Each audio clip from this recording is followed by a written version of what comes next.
Citizens dug through the rubble of their homes and said they have seen few state rescue teams in the areas hit hardest by the devastating 7.2 and 7.5 magnitude quakes Wednesday. Omar Race lost family in the quakes. More than 20 of my relatives have died here. And in the Caribbean area in Tanaguarena, I've been left practically alone in this world. I'm Haya Pinjwani. As of Friday, at least 920 people were confirmed dead, while more than 51,000 were counted as missing. In the Iran war, more strikes. U.S. Central Command says it targeted missile and drone locations and coastal radar sites in Iran. Sagar Meghani reports it was triggered by an incident Thursday. The president says Tehran fired 4 drones at a cargo vessel in the Strait of Hormuz. We knocked down 3 of them. One of them, we didn't miss it. Nobody saw it coming. The drone caused damage, but the ship was able to proceed. You can't do that stuff. The attack happened as a UN agency was starting an operation to move stranded ships out of the strait through an alternate route. It says evacuations will not resume without guarantees other ships won't be attacked. Sagar Meghani, Washington. Israel and Lebanon signed a framework agreement with the U.S. described as a first step toward peace, but it does not involve Hezbollah, prompting one of the militant group's officials to warn of civil war. President Trump's threatening a 100% tariffs on imports from any country that imposes a tax on digital services provided by U.S. companies. And OpenAI and Anthropic are limiting the release of new AI models during a Trump administration cybersecurity review. This is AP News. A big birthday. It's 100 for the man who played the 2,000-year-old man. I'll be 2000 October 16th. In the documentary Mel Brooks, the 99-year-old man, Brooks said he was born to make people laugh. Work, work, work, work, work, work, work, work, work. His movies are classics like Young Frankenstein. My name is Frankenstein! There's The Producers, Blazing Saddles, and Spaceballs, to name a few. Don't just do a 9-to-5 dreadful job just to pay the rent. Starve, but love what you're doing. Then you'll live a long time. He rode a blazing saddle. The American Film Institute just named Brooks's Blazing Saddles the funniest film of all time. I'm Ed Donahue. The latest through the weekend at apnews.com. I'm Ben Thomas. Thanks for listening. This is AP News Minute. The Iran war could still spin out of control despite the U.S. reaching an interim deal to try to agree on a final accord. AP correspondent Julie Walker reports. Iran launches new attacks, a drone assault targeting Bahrain and against a ship in the Strait of Hormuz, likely Tehran's response to overnight airstrikes by the U.S. Those were in response to an Iranian drone attack Thursday on a ship trying to get out of the strait. The death toll from Wednesday's back-to-back earthquakes in Venezuela has shot up to more than 1,400 people. On state TV, acting President Delcy Rodriguez told Venezuelans they are not alone and they're receiving help from all over the world. Temperatures continue to soar in parts of Europe. The Czech Republic suffered through more than 105 degrees Fahrenheit on Saturday. Outside of Berlin, Germany, the concrete burst in 2 places on the Autobahn. I'm Donna Warder. KGUM-FM, Dedido, powered by Glimpses Media. And we're live here outside the Perez family home, just waiting for the... And there they go, almost on time this morning. Mom is coming out the front door strong with a double-arm kid carry. Looks like Dad has the bags. Daughter is bringing up the rear. Oh, but the diaper bag wasn't closed. Diapers and toys are everywhere. Ooh, but Mom has just nailed the perfect car seat buckle for the toddler. And now the eldest daughter, who looks to be about 9 or 10, has secured herself in the booster seat. Dad zips the bag closed, and they're off. But looks like Mom doesn't realize her coffee cup is still on the roof of the car. And there it goes. Oh, that's a shame. That mug was a fam favorite. Don't sweat the small stuff. Just nail the big stuff. Like making sure your kids are buckled correctly in the right seat for their age and size. Learn more at nhtsa.gov/the right seat. Visit nhtsa.gov/the right seat. As parents, we have a million things running through our minds. Playdates, checkups, groceries, laundry, diapers, work, carpool schedules, picture day, swim team, did we mention diapers, birthday parties, meal prep, lost permission slips, dentist appointments, and the dog that still needs to be walked. So it's easy to make a mistake. Oh, I forgot birthday candles. Sit tight, hon, I'll be right back. We say we'd never put our kids in danger by leaving them in the car alone. Oh, wait, since when are candles not on the baking aisle? But never happens.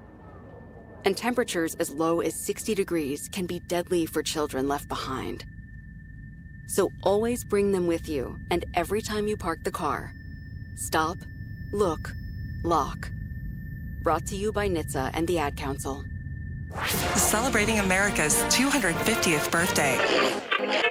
On July 9th, 1955, the afternoon DJ at radio station WFIL showed up for work, and in an instant, his life changed forever. The general manager of WFIL TV told Dick Clark he was the new host of their daily show, Bandstand, and he was to start that very day. Dick later brought the local show to the ABC network, where it became American Bandstand. And over 4 decades, almost every artist in the world appeared on his show, including The Doors. Why is so much happening in San Francisco? You figured it out yet? The West is the best. All right, fair enough. Madonna. What are your dreams? What's left? To rule the world. There you go. And Michael Jackson. Again, ladies and gentlemen, Mr. Michael Jackson. American Bandstand was the viewer's close-up view of their favorite recording artist and is the lasting legacy of Dick Clark. For now, Dick Clark, so long. And we're live here outside the Perez family home, just waiting for the... And there they go, almost on time this morning. Mom is coming out the front door strong with a double-arm kid carry. Looks like Dad has the bags. Daughter is bringing up the rear. Oh, but the diaper bag wasn't closed. Diapers and toys are everywhere. Ooh, but Mom has just nailed the perfect car seat buckle for the toddler. And now the eldest daughter, who looks to be about 9 or 10, has secured herself in the booster seat. Dad zips the bag closed, and they're off. But looks like Mom doesn't realize her coffee cup is still on the roof of the car. And there it goes. Oh, that's a shame. That mug was a fam favorite. Don't sweat the small stuff. Just nail the big stuff. Like making sure your kids are buckled correctly in the right seat for their age and size. Learn more at nhtsa.gov/the right seat. Visit nhtsa.gov/the right seat. Brought to you by NHTSA. The road to Adelup is off and running. This time, we sit down with Republican candidate Speaker Frank Blass and Dr. Mary Okada. Catch the full conversation that took place on May 7th on the Wave 105's YouTube channel. Stay informed and hear their vision for Guam's future. Wave 105 is a glimpse of Guam radio station. The views and opinions expressed on this program are those of the show hosts, guests, and callers, and do not necessarily reflect the views of the staff or management of Wave 105.1 FM, Glimpses Media, or our partners. We strive to provide quality, respectful, and engaging content, and we welcome you to participate in the conversation. Thank you for tuning in to Wave 105.1 FM. Enjoy the show.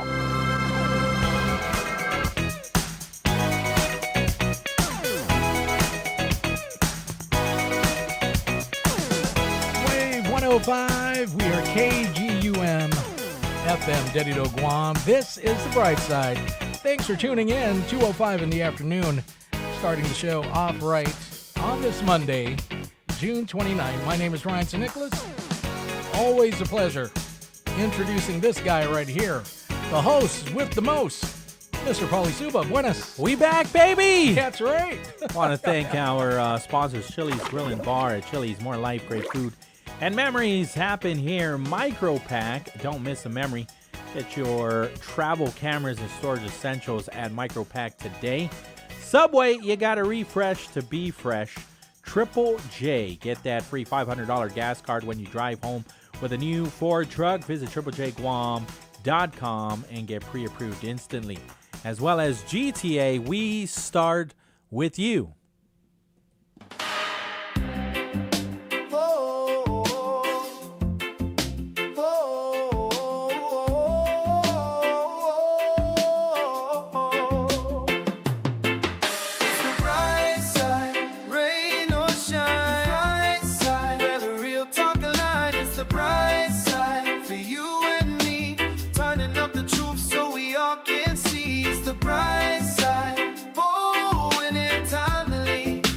It's your host, brother Pauly, and on my head. He talks about things. Welcome to it, another Bright Side right here on Wave 105. Viva Lunes! Viva! June 29, Wow. 671-922-1051 or 1052. We are online, thewave105.com, as well as our YouTube channel, Wave 105.1 FM Guam. Yeah, we're almost to the middle of the year. That's right. Right? Yeah. July 1st will be like the... Christmas in July. Right? Just 6 more months to go. That's right. And then Man. 2026 is over. Yeah, and then when you think, I think there's like, what, August 1st? So about 32 days left for the election, right? Yeah, because... Something like that, yeah. Yeah, 32 days left. It's going to be interesting. Later on at 4, right, we have Senator Sean Gumatao and former director of DOC and former chief of police, Yes. Fred Bordallo, right? Mm-hmm. They're coming in at 4 o'clock, yeah. And, I'm glad you brought that up because, I realize I'm like, okay, so, I try to give like 7 days right out before they come in so that the candidates can actually make arrangements if they have to change their dates and everything. And so, of course, here at 105, the Bright Side, we are already doing our, what is it called again? Beyond the Ballot. There we Right. go. I'm like so absent-minded right now, my brain fog. But yeah, Beyond the Ballot. And it kicked off last week, Friday, with Miss Lillian Guerrero and Mr. Joe Areola. And over the weekend, I had lots of people that were talking to me. It's like, I never knew, anything about Miss Lillian or Miss Joe, and just listening to the program last week, Friday, it gave me a better outlook, better perspective Right. on where they stand and everything. So, Yeah, I agree. like, man, you and Pauly are doing a great job. Keep it up and everything. So, of course, I shot out an email. I shot out, I even text them and also gave them a call. And they were very, very quick to respond. Likewise with Senator Sean and Mr. Bordallo, Fred Bordallo. However, I've sent an email and I've tried calling. Now, mind you, the reference point for all their contact info I'm getting from the Guam Election Commission. Right, yeah. Right, from their emails to their phone numbers.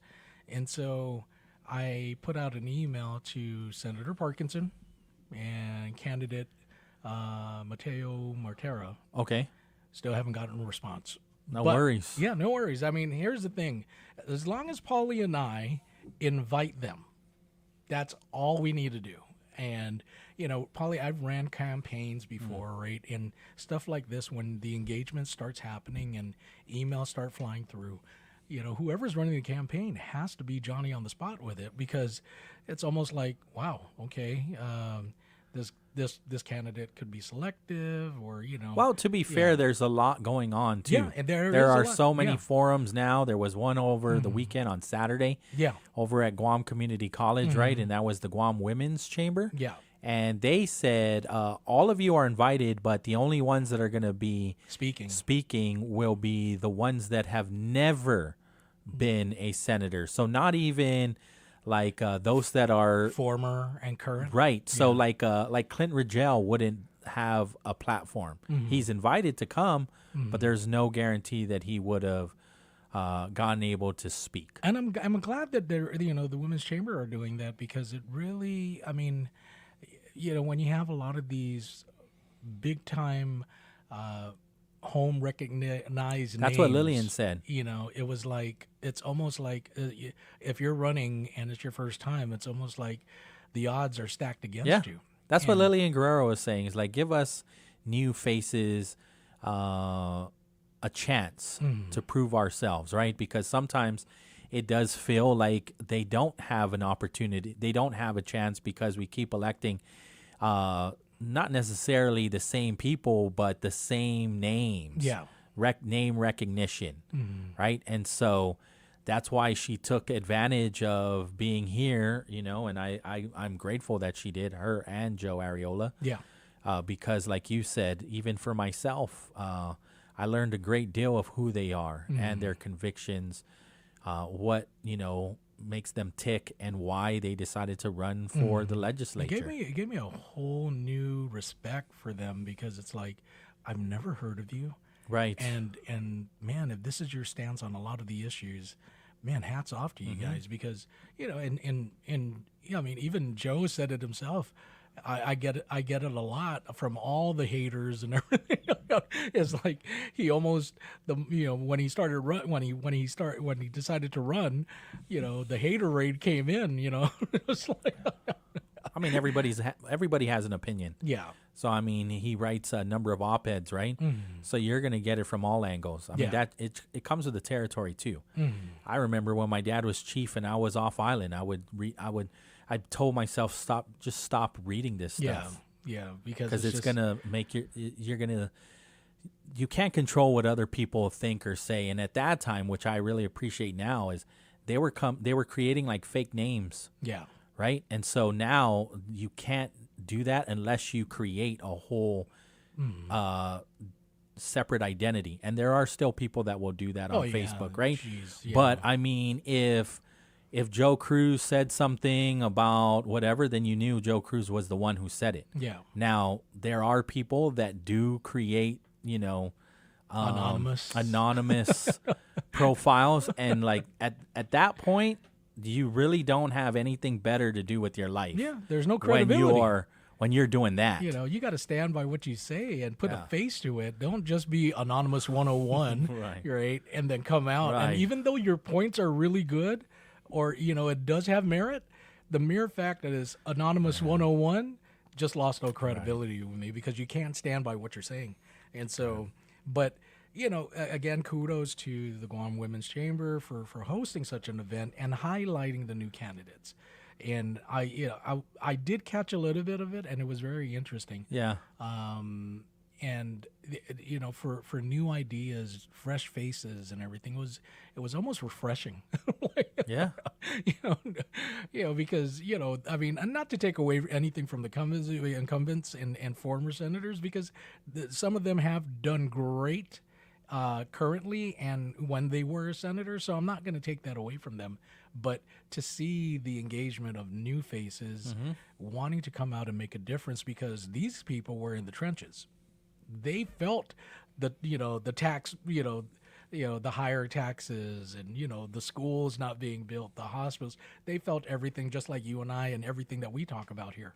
And they're hats off to them, because man, anybody that steps up to the plate and throws their hat in the race, man, kudos. I probably wouldn't survive. I mean, I could imagine myself going and collecting signatures to get my name on the ballot. And if somebody just mouths off to me, I'm like, and I'm a Leo, man. I can go from 0 to doing life in 2 seconds. That's intense. I probably won't be compromising. If I do become a senator, like, listen here, you're going to vote for my bill whether you like it or not. That's my compromise right there. That's my work across the aisle type stance. But yeah, so we're going to have Senator Sean Gumatauta in with Fred Bordallo. I'm going to put out another call, and they haven't responded to my email. Senator Parkinson and candidate Mortera, please check your email. Give me a call. Everything, all my contact info is on that email. And if you don't know how to get a hold of me, trust me, you know somebody that does know my number, give me a call. Well, I mean, if you use the information that is on the Guam Election Commission's website, then you did your due diligence. Yeah. And we move on, because there are, 38 of them? And there's plenty. And so, and even at that, I'm trying to free up the last week, like a few days before the election, right? Because I believe the 31st is a Friday. Yeah. Yeah. So August 1st is a Saturday. All I want to do for on this show is just to remind people, And then this Friday we're off in celebration of America's birthday. Wow. 250 years. Okay. So this Friday is an observance of, right? Because July 4th falls on a Saturday. So we don't have we won't be on the air on Friday. We have something. I scheduled some national programming, some American stories, and so they're very good. These vignettes, they're long form vignettes, American historic stories. Like, if you wanted to know more about Paul Revere and stuff, it goes that the it guy goes with the that lamp? far back. Yeah. Riding the horse. Right. Yeah. So that's what we're going to be playing right here on Wave 105 for most of the day. Okay. On Friday. Yeah. And then there's a couple of things going on too. I mean, I just sent you some stuff, so maybe you can look it over. It's going to be a 5K, 2K, 5K run walk, I believe. Together We Run? Yeah. And it's I believe it's something. It's tied into the veterans, I believe. Okay. Yeah. Oh yeah, I did see that earlier. Yeah. So Together We Run for Hope and Change, proceeds to help our community for change, pretty much. So, yeah, it's a good thing, and we'll talk about it more because I just sent it to you, so maybe you can look it over and everything. 2K. Okay. It doesn't. It has like race results, but I'm looking at where exactly is this event at. 5:30 a.m. showtime, 6 a.m. go time. Oh, over at Leo Palace Resort. Yeah. This is also July 5th, so this Friday. Yeah. It's a Gov Guam and federal holiday, so most people would be off. Let me see here. Bags for the first 300 runners with bib, and there will be door prizes. Proceeds to help shape our community for change. So it seems like it's for a good cause, and you get out there and you get healthy. Senator Will's responding. Okay. Yeah. Off today, I heard I was summoned like Candyman. Yes, you were. You were. Check your email, dude. Actually, I think your email kicked back. So whatever email you gave, he says he's down. Okay. Okay. So I mean, so tomorrow at 4:00. Okay. And then I'll try to get a hold of you because I did try to give you a call last week on the cell phone number that you left at the GEC, but no answer. And likewise with Mateo Mortera. So, yeah, I think your email got kicked back, and then also with Fred got kicked back too as well. Fred's email said he has too much emails and it's not taking. So I ended up having to put a call. So Senator Will Parkinson, please. He's responding. 4:00 tomorrow. Well, we'll see if 4 is good because, like I said, there's a whole bunch of other forums. There's events that they have been invited to, and so we'll see. I don't think there's anything happening in the legislature today or tomorrow. Let me just see the Guam legislature's channel here. I mean, and to be honest with you, even if it's just Senator Will, see, he says he can do that. Great. All right. Awesome. Okay. So, yeah, I would reach out to Mr. Mortera within the show and try to get a hold of him. Yeah. But yeah, definitely. Thank you, sir, for responding. You are the best. 29th. Yeah. There is a public hearing tomorrow at 9 to 12, but nothing in the afternoon. Okay. Cool. Yeah. Looking at the legislature's calendar here. I got to ask. A couple bills, bill number 330 and 334 tomorrow. I got to ask Speaker, because. Oh, no, that's today. Because normally. That happened already. Normally they put session like towards the end of the month, but, that's kind of like skinning it. Joint information. I'm hearing July 8th. July 8th? Yeah, that's what I'm hearing. Ooh, this is a good one. Okay.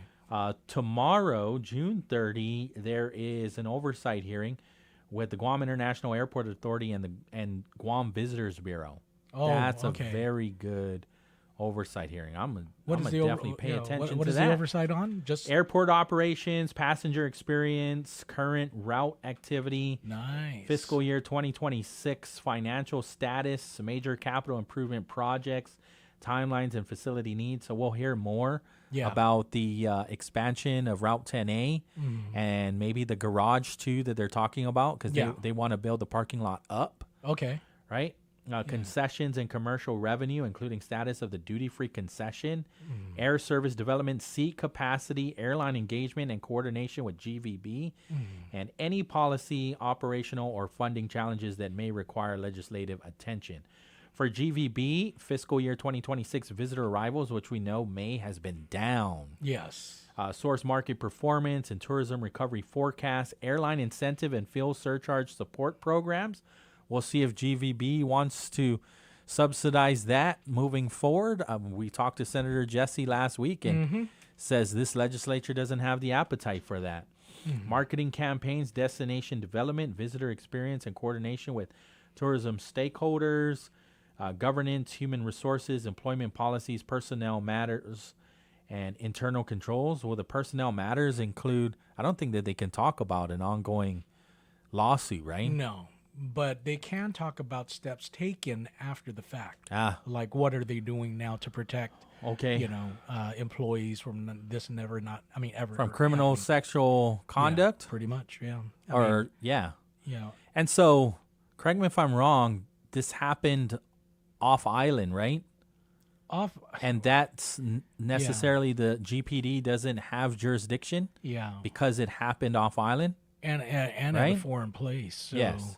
I mean, there might be criminal charges in that country. It's almost like you really because it's uncharted territory. That happened with Mr. Esteves. Yeah. Right? I mean, there were charges, and he had to go back and respond to those. But charges were in brought D.C. up in D.C. Yeah. But considering this is a foreign country, and they would have to do their investigations there, and right. the person, But when people are asking why isn't this a criminal case and why is it civil, that might also be why. Well, because it points to the person in question, of course, being the former GVB general manager, president, right, CEO. But then it's the actions of the board. That's the main thing right there. It's the actions of the board. What did they do? Did they know? And what did they do after the fact that they found out? And that's, so did they try to cover it up? And, so apparently, according to the lawsuit, they did, allegedly. They did know. Yeah, and they didn't do anything. Yeah. All right, so we'll see if that gets brought up because they do mention personnel matters, internal controls, and then pending litigation. What time is this? 8:30 in the morning. Oh, geez. Administrative That's a little bit too claims, early, grievances, or no way, that's on time, dog. It's like that's what I love. Like you work 8 to 5. Actually, you work longer because you're not 8 to 5, but. I like it when they start at 8:30. I like it when they start at 8. I was always wondering, what is this nonsense of starting at 9 a.m.? Sometimes it says 9 a.m. and then they don't actually start the public hearing till like 9:40. Well, okay. Especially sessions. I take it back. I'm not surprised it's starting that early because at least that's too early for me. But I know Senator Jess gets up every morning. Goes to the gym. Yeah. Mr. Former California, bodybuilder and everything. At his age, he's still moving, man. What I will say about this legislature, this 38th Guam legislature, which is led by Speaker Frank, and also Republican majority, is when they say it's starting at 8, it usually starts at 8. Oh yeah. Maybe it's just a minute or two behind, but. There have been times, and I will say the 37th Guam legislature and the 36th Guam legislature were notorious for starting late. Yeah, it's almost late. It's almost like the one stop. Like 40 minutes, an hour. It was terrible. Yeah. I was there. It was notorious. It says, even on the slide, it says 9 o'clock, and so much so that at one point they were able to slide in an amendment to a budget before senators got there and vote on it. Yeah. Before they came in, because they all I know the speaker said 9 a.m., but we don't really start until 10. By the time they walked in. Yeah. That thing got voted on, and it was approved, and they moved on. Yeah. You know what I'm talking about? I do. Yeah. Somebody's on line 1? Yes. Someone that has expertise when it comes to politics here on the island. Hafaday, Wave 105, you're on the air. Hafaday. Hey, Hafaday. Hafaday. Hey, Dr. McNinch. Hey, guys. Always great to hear you on the radio. Thank you, sir. I was listening to you earlier. You're talking about incumbent senators running versus everybody else. They all have earned media, what we call earned media, meaning they can cut a press release on anything and get free news stories out of it. Absolutely. And so a lot of these newer candidates, it's kind of like I don't want to say runt of the litter, so to speak, but they kind of get elbowed out by the other bigger, stronger political animals, and which is just part of the game, I guess. But, you know, the odd thing is I haven't really heard a lot of new ideas at all, and also I haven't really heard, and this is from anybody across the board, it's all pretty much the same stuff over and over again. And then the other thing is there's not a lot of, I guess, commitment to problem solving. And so, like, for example, there was an article today, the federal government has snubbed us again, right? Everybody heard it. I mean, no, they just don't know how to talk to the federal government. That's all that is. If our elected officials really wanted to communicate with the federal government, there are tried and true ways of doing it, and you can do it in a very productive and meaningful manner. It's just our elected folks have chosen not to do that. And there's a number of reasons why they've chosen not to do that. Part of it is they don't want to be considered to snuggle up to the federal government, even though we rely nearly totally on the federal government for everything economically here. I mean, everyone talks about Guam as a colony. No, actually, Guam's a dependency. That is, if we didn't have the United States to depend on here, you know, we wouldn't have a lot of other things going on, which is just the unfortunate truth. At least that's my, kind of view of that. And by the way, there's nobody even able to argue those kinds of things. That is, if I say something like that, nobody's able to articulate the other side, really, who's running for office. It's just like they default on everything. Senator Tello Taitagui had an oversight hearing or informational briefing on the military buildup, and she had said that there were invites to Joint Region, and they just didn't show up. And so it's like night and day now and back before 2008, when they were always showing up. They were in front of the legislature all the time before the initial military buildup. And so she said that she was very concerned with that. Well, I would, and by the way, I like Tello. She's a friend of mine. Okay, I don't have any issue with Tello, but whoever is on her staff, I would like to kindly suggest anybody pull up the calendar from that hearing last Friday. There's like 23 items on it, and the military are just one little slice of it. And so you're going to invite military people to sit around for 3 or 4 hours hearing all kinds of things, and then they end up getting around to your issue. If you're going to invite the U.S. military or the U.S. federal government to some communications types of hearings or kind of direction kind of hearings, you invite them. It's like, can you imagine you go out on a date with a girl, but then you decide to invite 3 other girls to go with you? Sounds it's sounds like my kind of party. I mean, get that out of your dreams, Ryan. But the thing is, right? But the thing is, if you want to communicate with the federal government, make them the center of that conversation for that particular block of time, and they'll readily communicate as long as they know what to talk about and be prepared for.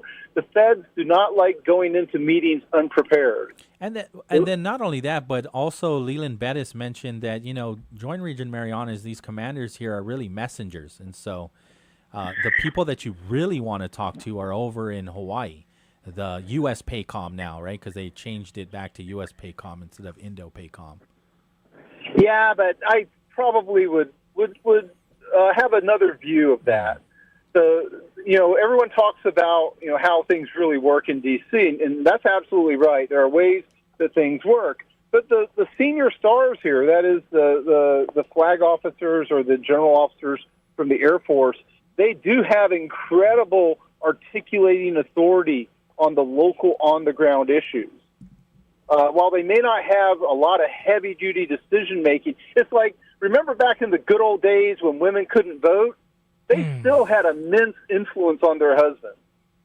Okay, it's the same kind of dynamic. Is even if you don't have the official voice or the official decision-making authority, these people here have immense what we call persuasive ability in the administrative structure.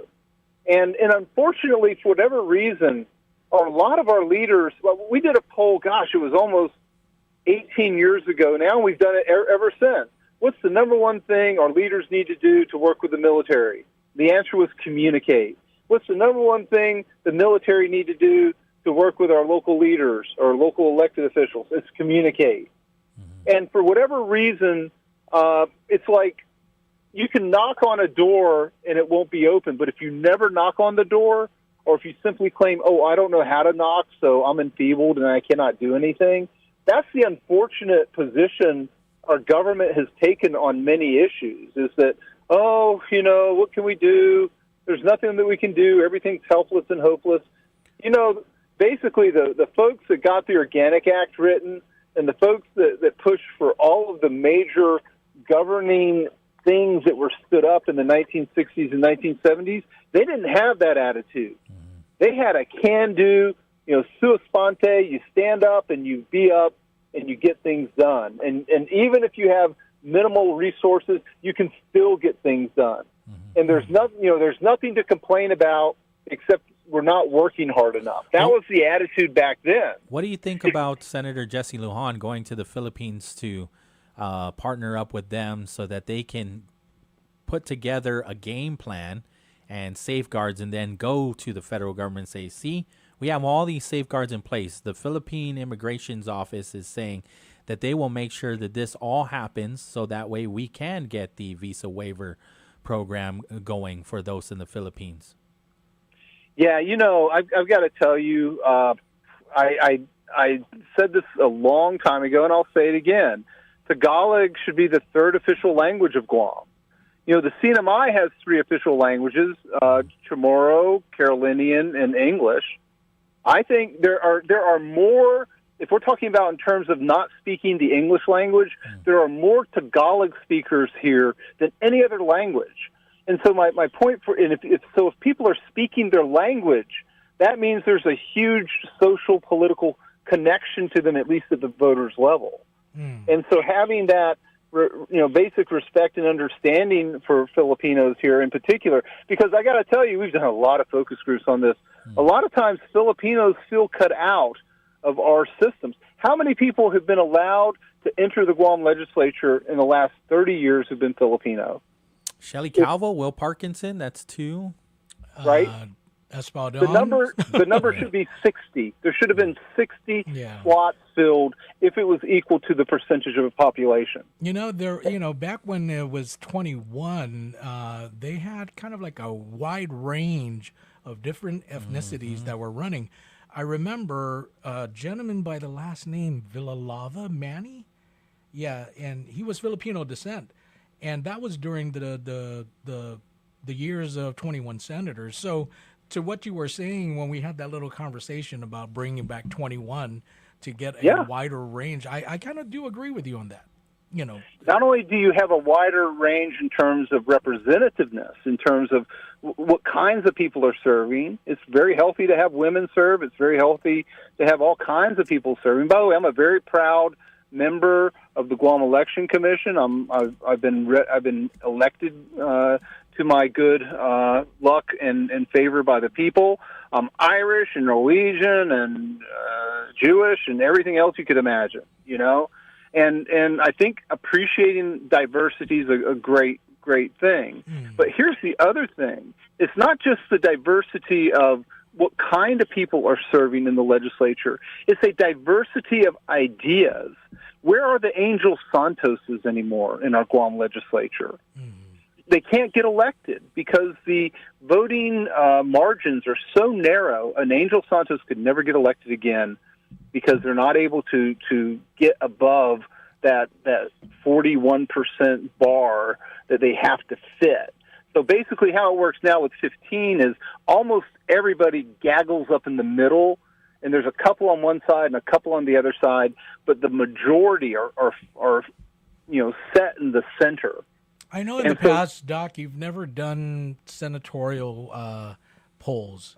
Not this season. I've done them lots of times in the past. Mm-hmm. And we found, and I hate to sound like this, but you can take election results from previous years for the purposes of the primary and be able to readily predict who's going to finish and where. It's not even that hard. I totally agree because, if you look at within the last 3 election cycles on the primary, those who came up on the Republican and Democrat side on the senatorial run that were ranked number 5 or 1 to 5 ended up creating the top 10 when you really look at it. Absolutely. There is an articulated factor there.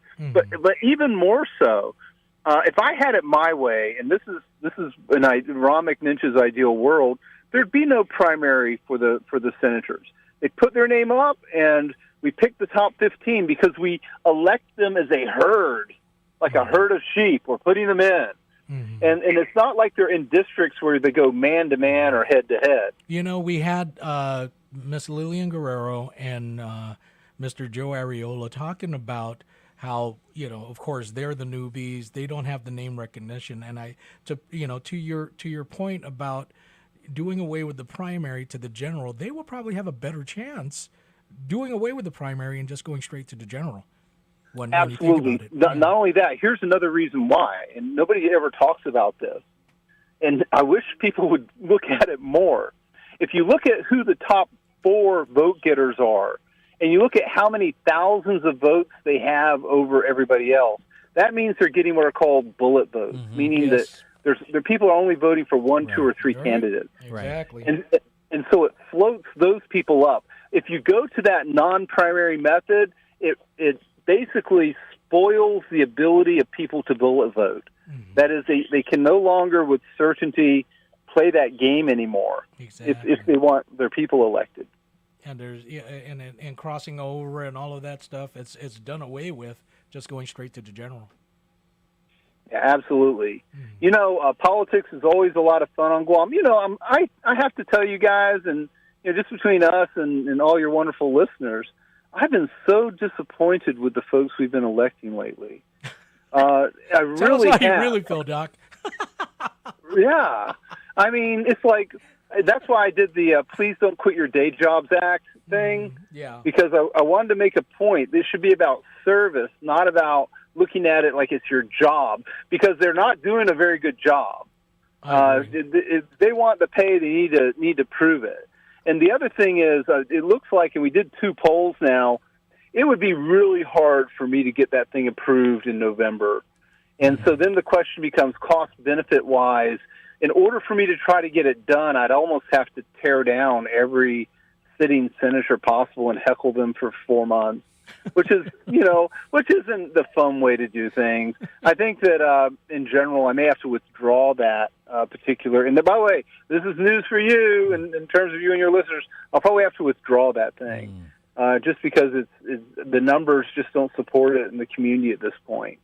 It would be just that hard. There's only 8 wobble points, and so it's almost dead even, like 44, 46, or whatever the split was. I forget. Maybe some advice, Doc. Maybe do it when it's a non-election year. That way, the focus could be on that, and the would-be or the people that do win this election cycle and that go on to the legislature and whatnot. I think the magnifying glass is there, and when you pose that question, I think if on the next election cycle, you might just have a chance of getting it on the ballot. Well, the reason why I think so is because people are starting to get frustrated with the same old thing. Exactly. And then I think this will be the straw breaking the camel's back. If things don't change this time around, there will be more people in this community that are going to demand some kind of resolution. And it could mean, part-time legislature. Don't quit your day job. Right. It could mean that because more and more people are becoming frustrated, and they see that this is a politics game. They're seeing that, wait a minute, why were they so adamant about kicking Charlie and Jeff out, right? When we know that there are people that forge those forms all the time, and they're getting away with it. Yeah, I feel bad for Charlie and Jeff because I feel like, they were picked on in my own view. I got to be blunt about that. But, if I had it my way, especially for the legislature, I would like to change our laws, and it would never happen, I got to tell you, for a number of reasons. I'd like to change our laws so that we can vote against people rather than for people. So then we can find out who like judges, who is really judges. Yeah, I mean, you have 1,000 plus votes and 500 minus votes. And in fact, you only have 500. So yeah, you offset them, and so then you find out who your friends really are.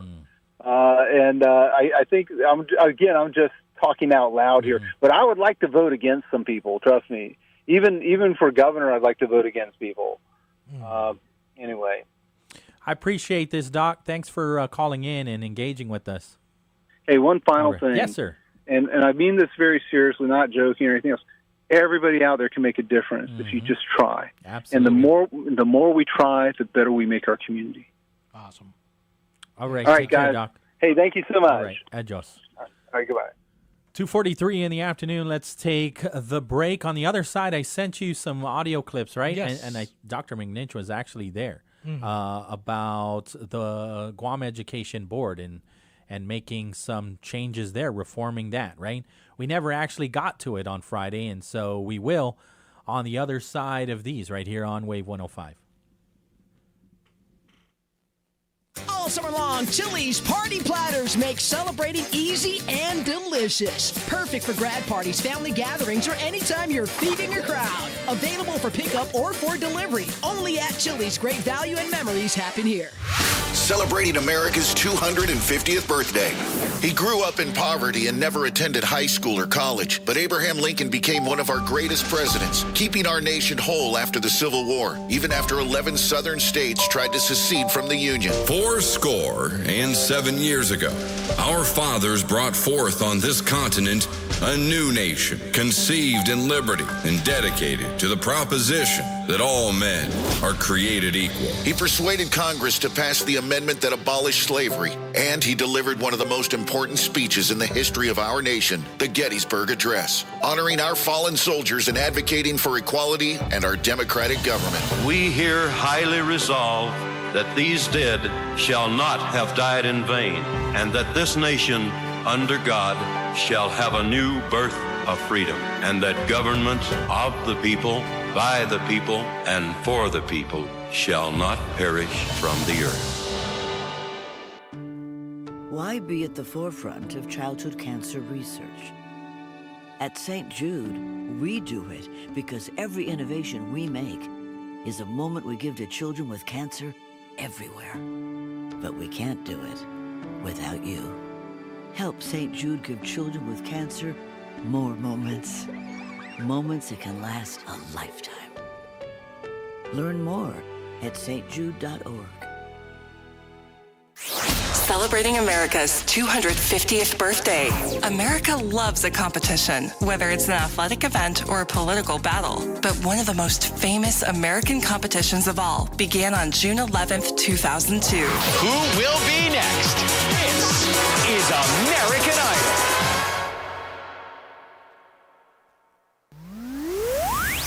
For almost a quarter of a century, millions of viewers have tuned in to see contestants from all over the country compete for the crown. The winner of American Idol 2002 is Kelly Clarkson. No other television series has created as many stars. The winner of American Idol 2005 is Carrie Underwood. Not just Kelly and Carrie, but Jennifer Hudson, Adam Lambert, Scotty McCreery, Philip Phillips, Benson Boone, and so many more. We're stepping up to the throw line today to look at a popular tavern game that had to be defended in a court of law just to survive. Welcome to the National Day Spotlight for June 29th. In 1908, An English pub owner named Jim Garside found himself in court over a dartboard. At the time, the law banned games of chance in places that served alcohol. And apparently, someone looked at darts and said, "Yep, that's gambling." Garside disagreed strongly. So he brought in a local darts champion named William Bigfoot Aniston to prove the point. Right there in the courtroom, Aniston set up a board and asked the judge to name a target. The judge called out, "Double 20. Aniston stepped up and hit it. Not once, not twice, 3 times in a row. At that point, the judge had seen enough. The charges were dismissed, and darts earned its place as a game of skill. On National Darts Day, we celebrate the little pub game that walked into court as a question mark and walked out with legal bragging rights. Well, it is a game of skill to pick anything and hit it 3 times in a row. Yeah, no. It's a game of skill. There's no doubt about it. Yeah, but that people thought it was gambling, I think is interesting. Yep. We are also celebrating National Camera Day and National Almond Butter Crunch Day. I'm Alice Anderson. And I'm Marlo Anderson with National Day Calendar, reminding you to celebrate every day.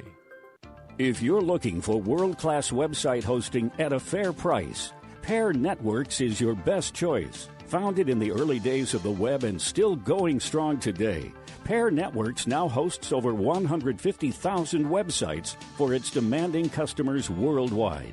Setting the standards for excellence, Pair Networks has a technical and support staff that's second to none.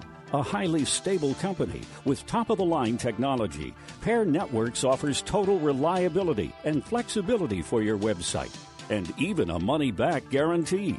Whether you're a professional web designer or a beginner just getting your site online, Pair Networks has a web hosting plan that's right for you.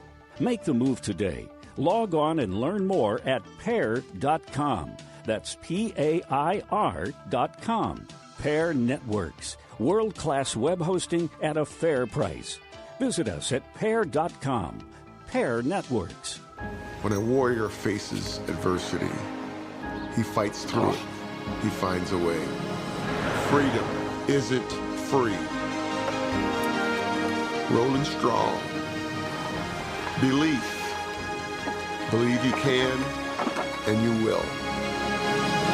Wheelchairs for Warriors provides mobility solutions to veterans and first responders injured in the line of duty. Join the mission and visit wheelchairsforwarriors.org. Balanced, fair, thoughtful. Wave 105 FM.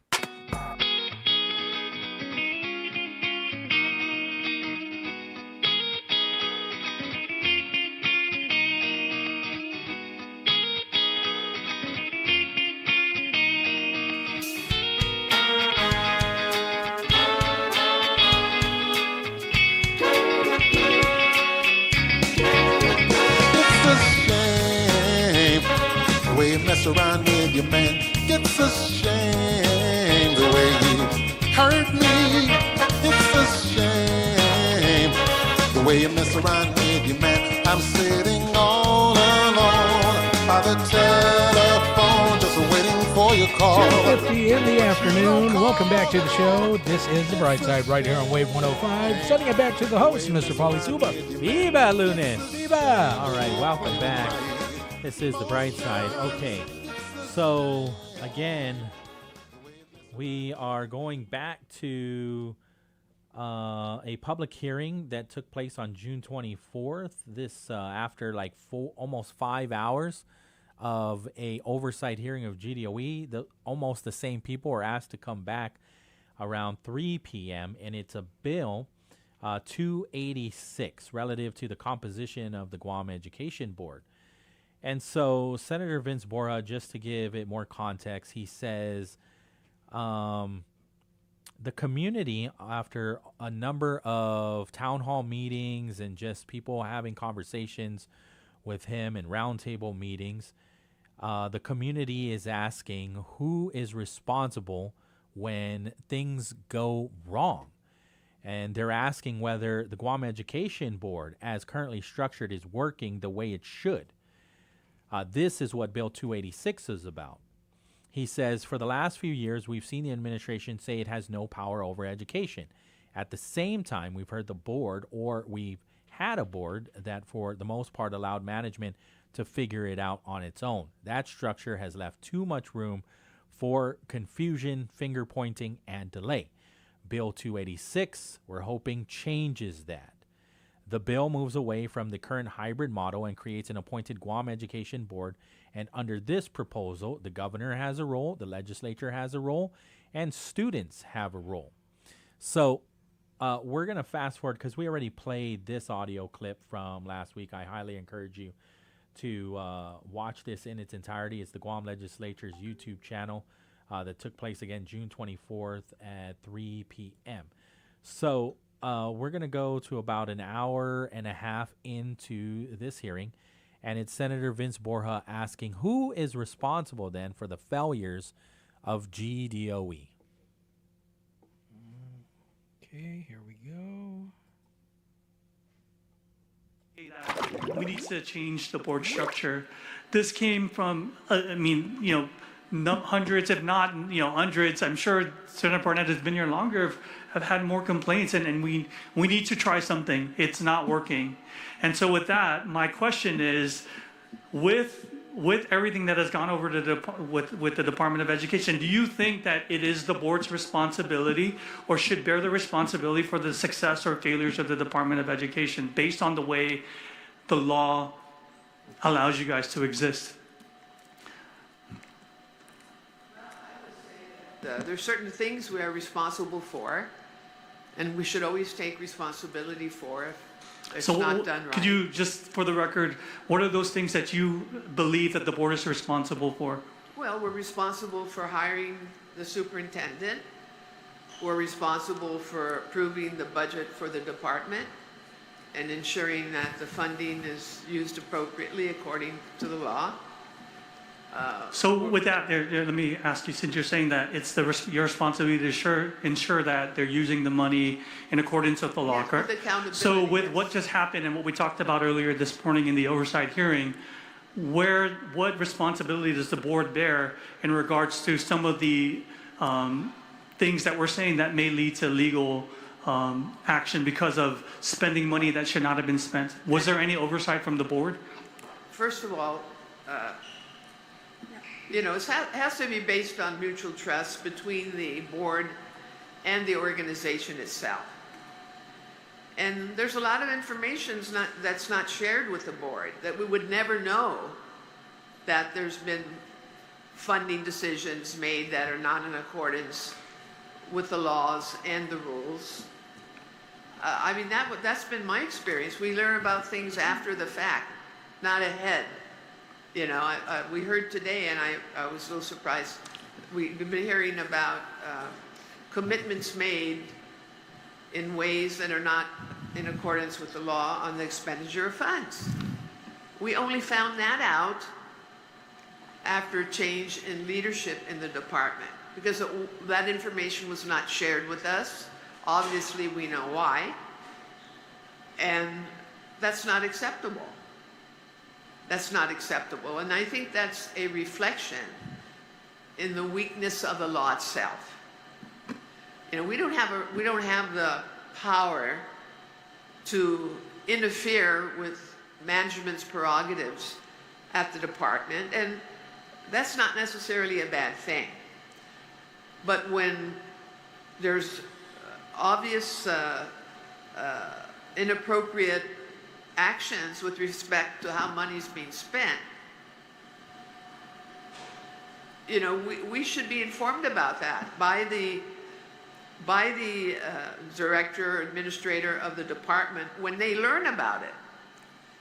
I'm sure Dr. Wampat had no idea when she became the interim superintendent or the acting or the permanent superintendent that this had happened at DOE.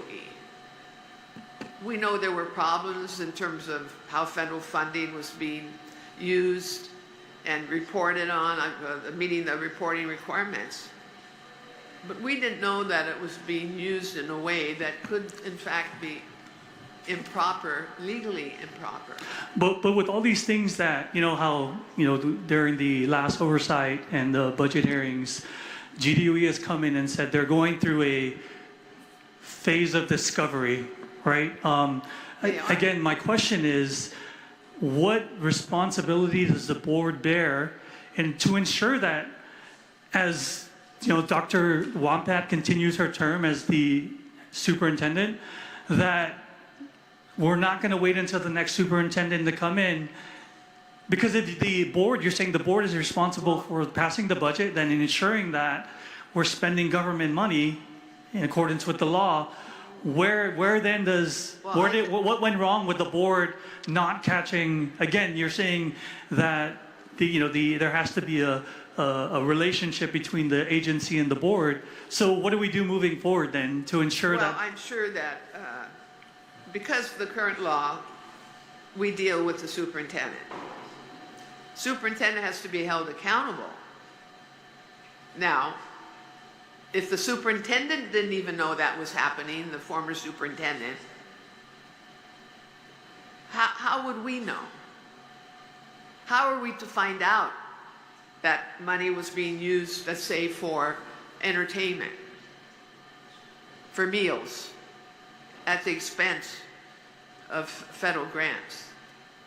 How would we know that? None of us were present at any of those functions where these meals were provided.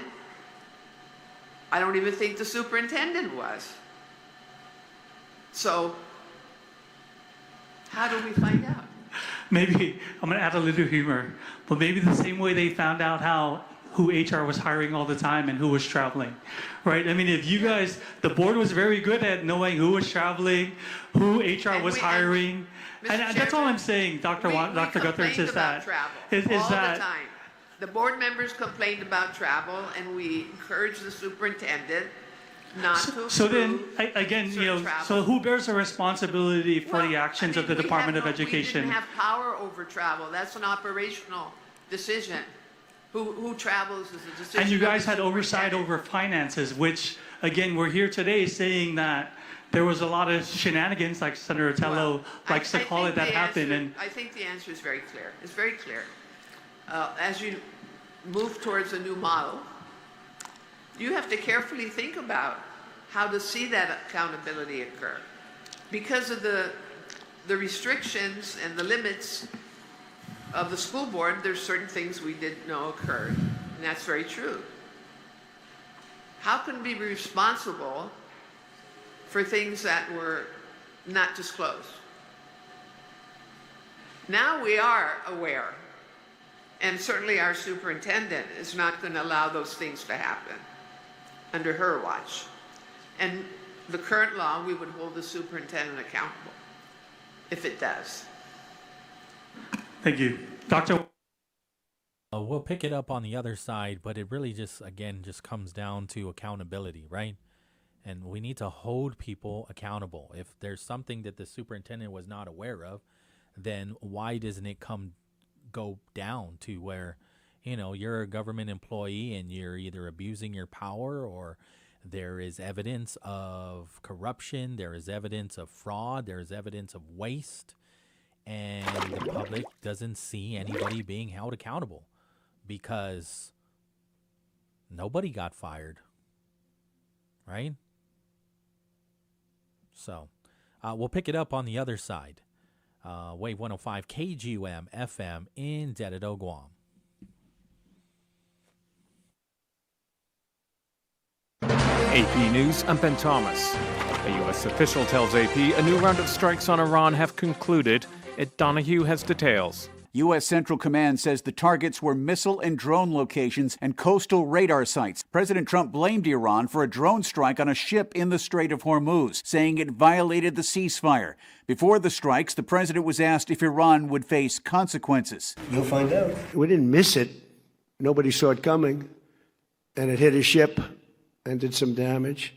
But you can't do that stuff. Arsenio Dominguez with the International Maritime Organization says ships have been in contact with Iran about using the strait. But in this case, I can confirm to you is that it was not contacting the authorities in Oman in order to transit following the evacuation framework. A member of Iran's parliament told President Trump on social media the Strait of Hormuz is governed by Iran, so respect the rules and not mistake control for escalation. Ed Donahue, Washington. Israel and Lebanon have signed a framework agreement with the U.S. Lebanon's ambassador Nada Hamadeh calls it the first step on the road to restoring Lebanese sovereignty and territorial integrity, securing a permanent and final cessation of hostilities, enabling our people to go back to their land, and allowing all Lebanese to live in peace, security, and prosperity. Hezbollah is not a party to the agreement, and one official of the militant group warns of potential civil war. In Venezuela, ordinary citizens digging through the rubble of their homes say they've seen few state rescue teams in the areas hardest hit by Wednesday's devastating 7.2 and 7.5 magnitude earthquakes. The death toll jumped to at least 920 today. More than 51,000 people are missing.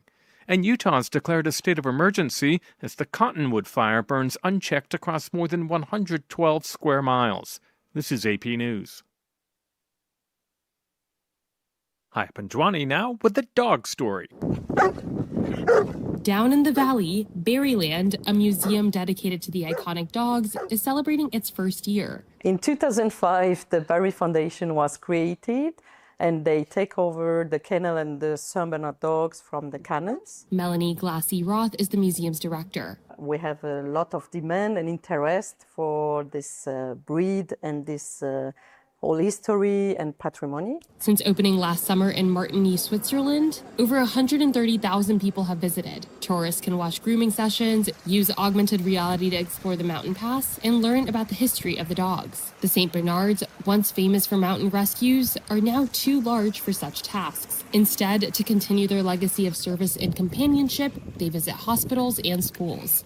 I'm Haya Panjwani. There are more stories at apnews.com. I'm Ben Thomas. Thanks for listening. The road to Adelup is here, and this time we spoke with Democrat candidates, Senator Toriz Terlahi and Senator Sabina Perez. Here is your opportunity to hear how they plan to govern Guam. Watch the conversation on Wave 105's YouTube channel, dated May 28th. This is a Glimpses of Guam radio station. The Constitution is America's foundational document that every U.S. citizen should know. It establishes rights, responsibilities, and governmental roles. This knowledge isn't just for politicians, but for us as everyday Americans. Citizens need to understand what the Constitution says and what it doesn't say, because it protects our unalienable rights, rights no one can take away or infringe.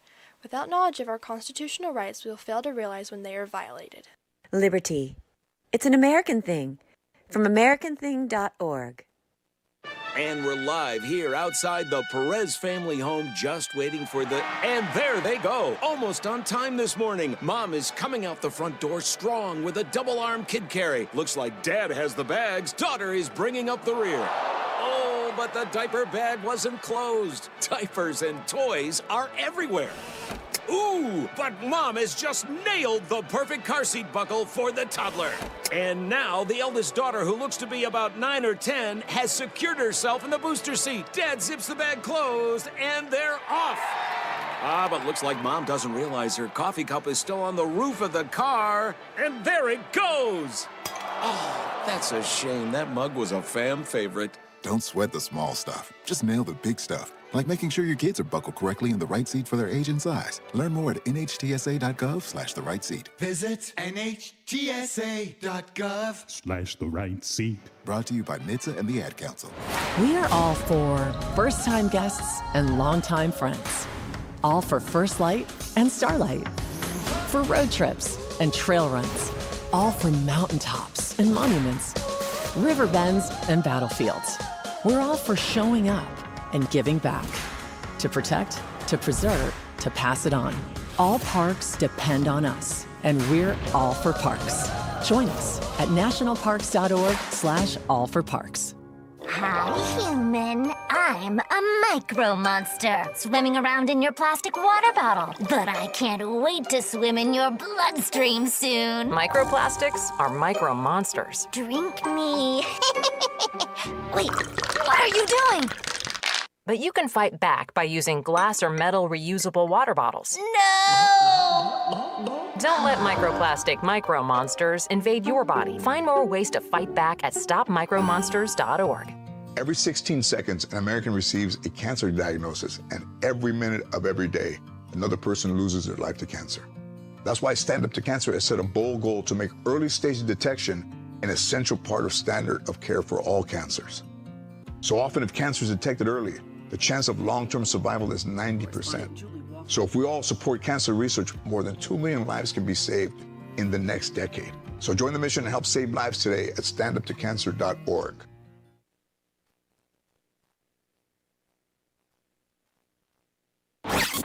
Feeling good, getting things done.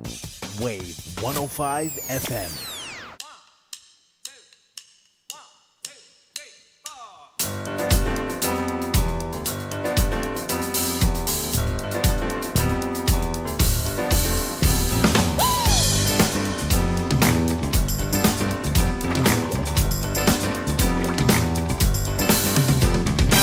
All right, welcome back. Viva Lunes! Viva! I want to thank our sponsors of the Bright Side, and that's Triple J. Right now, Triple J Ford, get that free $500 gas card when you drive home with the new Ford truck. Visit triplejguam.com and get pre-approved instantly. GTA, we start with you. Chili's Grill and Bar. Chili's, more life, great food, and memories happen here. Micro Pack, bringing Guam the brands you trust and the service you deserve since 1968.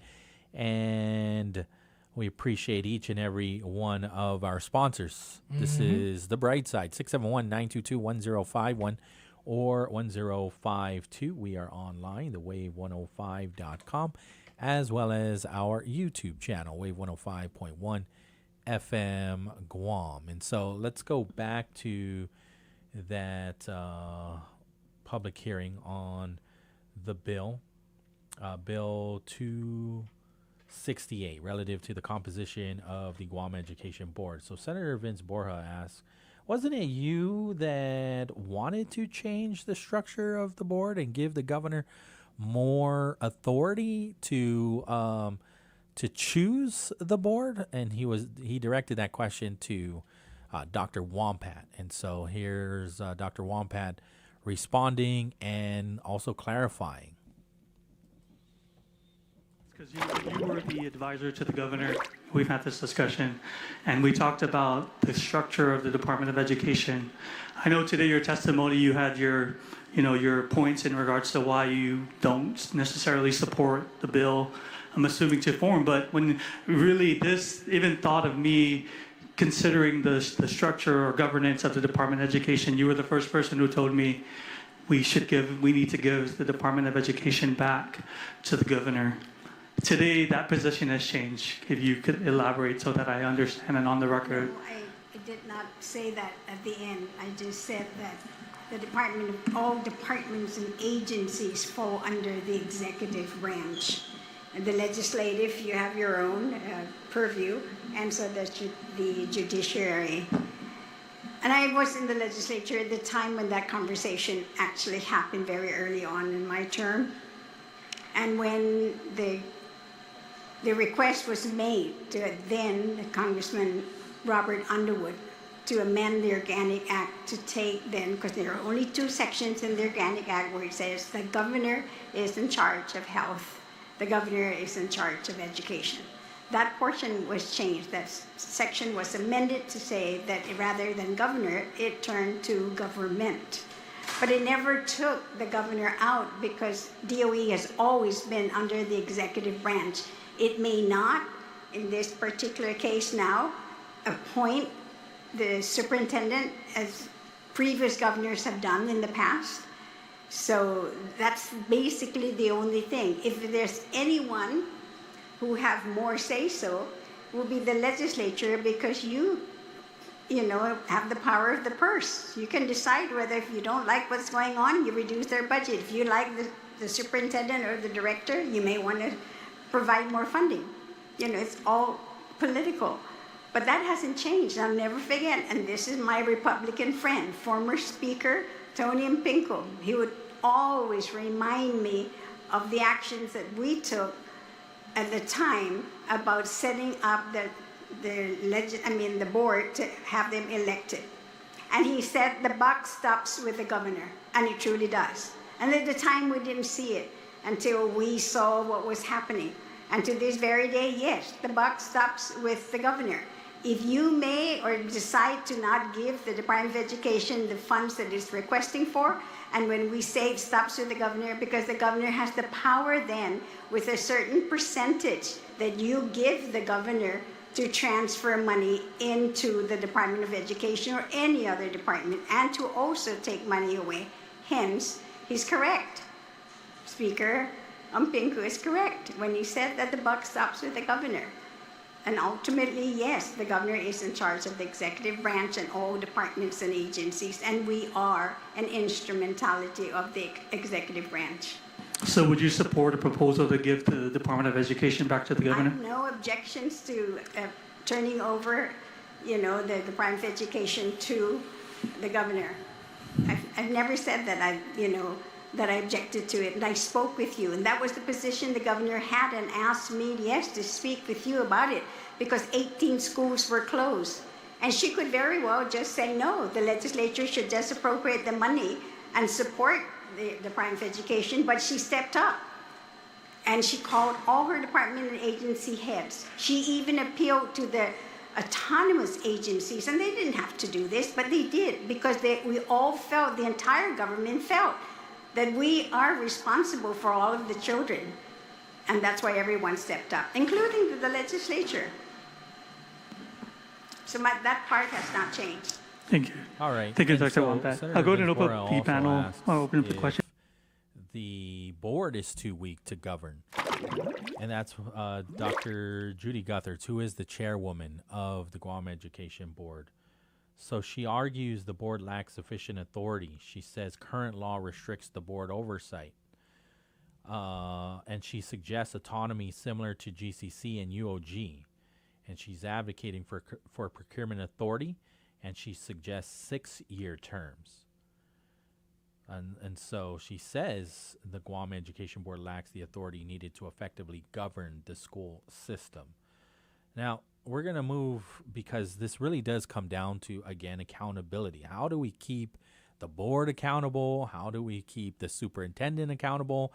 Ultimately, keeping anybody that has anything to do with the education of our children accountable, right? So Senator Shangu Matautau asked Mr. Kenneth Chargaloff, how do we ensure accountability?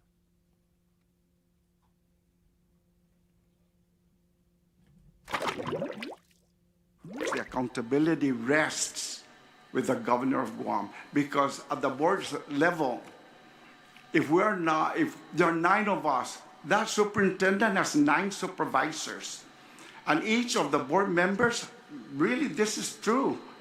We have our own personal agenda. And then we do, and let me just say this. I have the history of the elected school board. The elected school board occurred, it was enacted into law November 10, 1993. The election of the elected school board prior to 1994, because the election of the school board was on November 8, 1994. Prior to that time, it was an appointed board. I don't remember salient issues prior to 1994. After the elected school board, they assumed office January of 1995. On November 13, 1995, the issues that we are faced with right now are repeated issues since November 13, 1993. And let me just list what are some of the issues. About 300 employees, including parents and students, teachers and community members. We call it the March to Adelup. I participated in that march. The grievances include micromanaging and abuse of power by the board. This is the elected board now. Harassment, fear, and intimidation. Personnel transfers for punitive reasons. I was a recipient of that. Interference with the school operations. Lowering professional certification standards for teachers. And holding secret meetings. We have existed, the elected school board has existed for 32 years. And let me say this, that, yes, you're right. Public Law 22-042 was enacted on November 10, 1993. Public Law 24-142 was enacted February 27, 1998 to replace the prior governance structure with a new model. Then Public Law 26-026, July 5, 2001, created a different administrative framework and redefined the roles of the superintendent and the governing board. Public Law 30-050, July 14, 2009, restored the agency's name of the public school system back to the Guam Department of Education. While primarily naming change, it affected the statutory governance. Then Public Law 30-183 established the current Guam Education Board vested in the governance authority of the board and redefined the board composition, duties, governance, and responsibilities. So really, we went from Territorial Board of Education to Board of Education to Guam Policy Board to now Guam Education Board. So we went through a lot of reforms throughout the life of the department, and I believe the Guam Department of Education was under the Territorial Board of Education in 1950s, and then 1994 is when we have now the elected school board. So looking at the two models, I say to myself, I couldn't remember when it's an executive-run school system, major issues coming out from the department. After that, in 1995, to this day, the same issue, I have it, it's the same issues that we are faced today. Something has to change. And I like the proposed bill because it gives really, again, my only thing here is that the board should be a policy board and let, whether it's legislative or governor or combined, be really an executive-run school system or legislative executive-run school system. So the only thing different than in 2026 is that back in at that time there was 35,000 public school students. Today we're at 23,000. That's correct. But issues still remain. But fascinating discussion this afternoon, and I want to thank you all for being. So, I mean, Mr. Chargaloff is a retired administrator, and he's saying we went through all kinds of different changes when it comes to how the board is established. Mm-hmm. However, we're still seeing the same issues, the same problems, even when we're trying to fix those problems, from saying the governor is responsible for the public education to the government is responsible. And then they made those changes to the board, but he is explaining he's seeing the same issues. Something does need to change, though, right? Because we spoke about this a couple weeks back when I said that during my time in the school system, it was, I remember when I was in elementary, it was Miss Gloria Nelson. And I said it back then, the exact same thing that Mr. Chargaloff pointed out. We did not have these perennial problems that we're having now. 30 years, 32 years of the school board, and we're still receiving the same, problems year after year. And I don't recall anything like this during my time in school. Well, he was saying the same things are recurring, right? Review lists recurring lists. He lists the recurring complaints: micromanagement, abuse of power, harassment, fear and intimidation, secret meetings, and these issues have existed for over 30 years. And So even when you were under the executive branch and the governor was appointing the director, we're still seeing the same issues. Yeah. And he's saying that what the board needs to focus on even more so now is strictly policy, and then let the government resources come from the executive branch and even the legislature. Yeah, I do recall that the biggest issue that I remember, because I was like second, third grade, was the teacher strike that they had in the 80s. And it was the government of Guam, the governor, versus back at the time the Guam Teachers Federation deal. But it that was probably the only thing that I remember. But I don't remember broken bathrooms, and if there was such an incident, it was taken care of that same day. I mean, I can't. Well, wasn't this the time where we were getting federal funds from DOD? Yeah. To also help finance. Yeah. And we lost all of that funding. We lost all of that funding. When Department of Defense said, Pulled you out. know what? Yeah. We're going to build our own schools, and we're going to hire all of these great teachers from GDOE to teach our kids. But what the in Fed Dodea. said, what the Fed said, and it was because of the lower test scores, but it goes back down to the teacher walkout, because those teachers that walked out and never came back, we lost a lot of brain power, a lot of. I mean, I had a substitute teacher. Yeah, that we was had probably, principals, we had Yeah. teachers with doctorate's degrees Yeah. left and then went to the classroom in Dodea. Yeah, and then we had teachers that were off, that were not from Guam.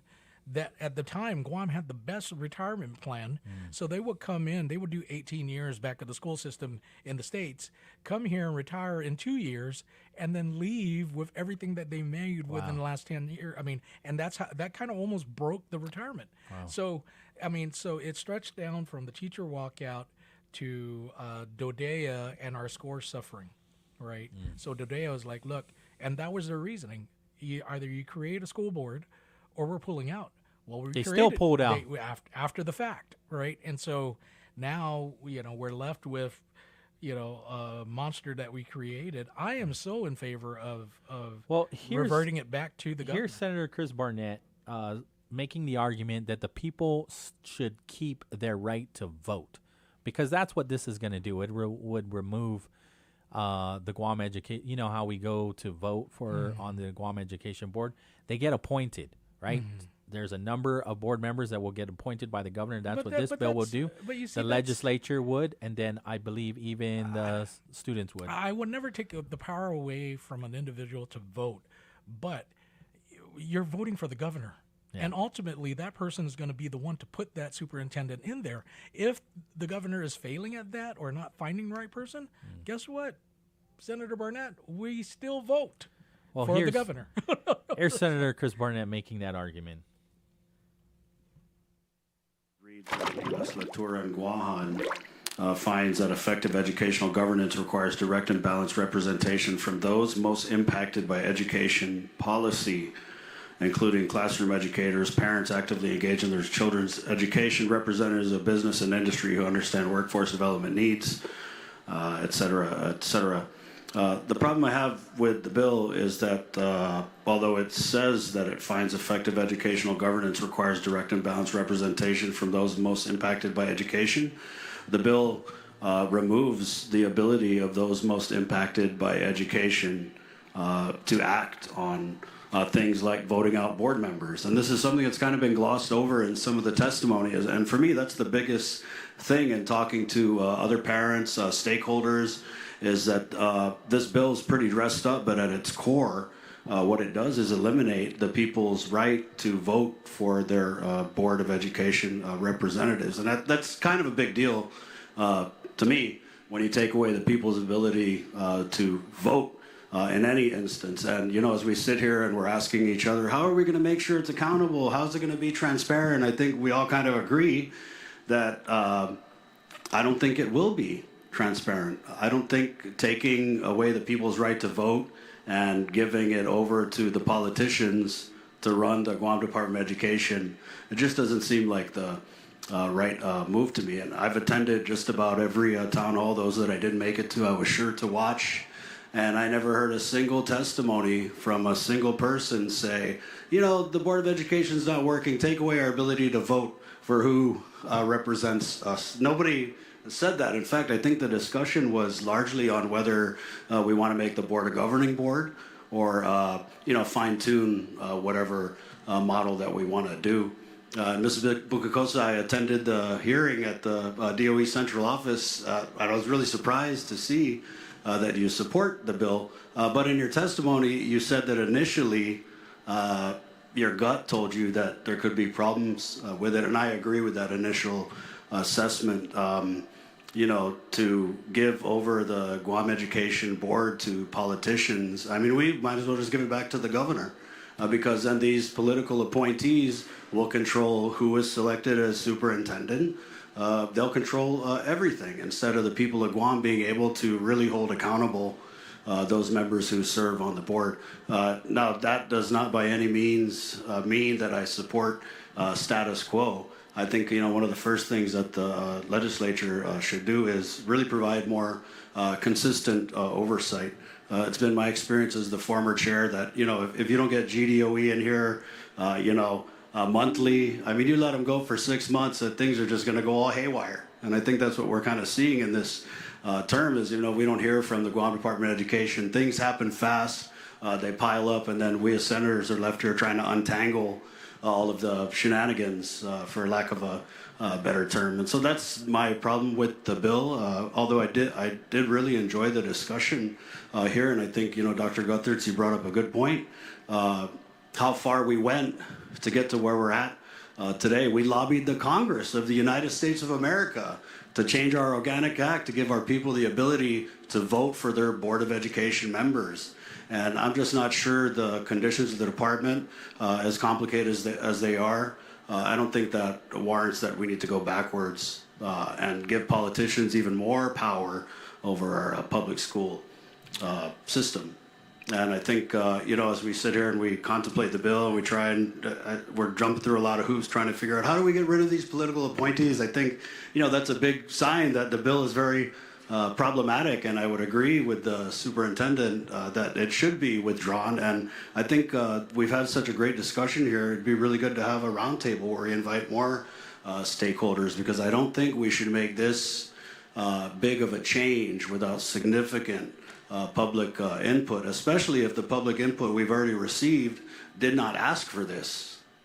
I didn't hear a single testimony from a single person saying, take away my ability to vote for the people who are going to represent my children in the public school system. And I am a public school parent. So those are just kind of my concerns. I don't really have any questions. I really enjoyed the testimony and the perspective. And again, I thank the chair for the opportunity to come. There you go. So there's his Senator Chris Barnett's perspective on the matter.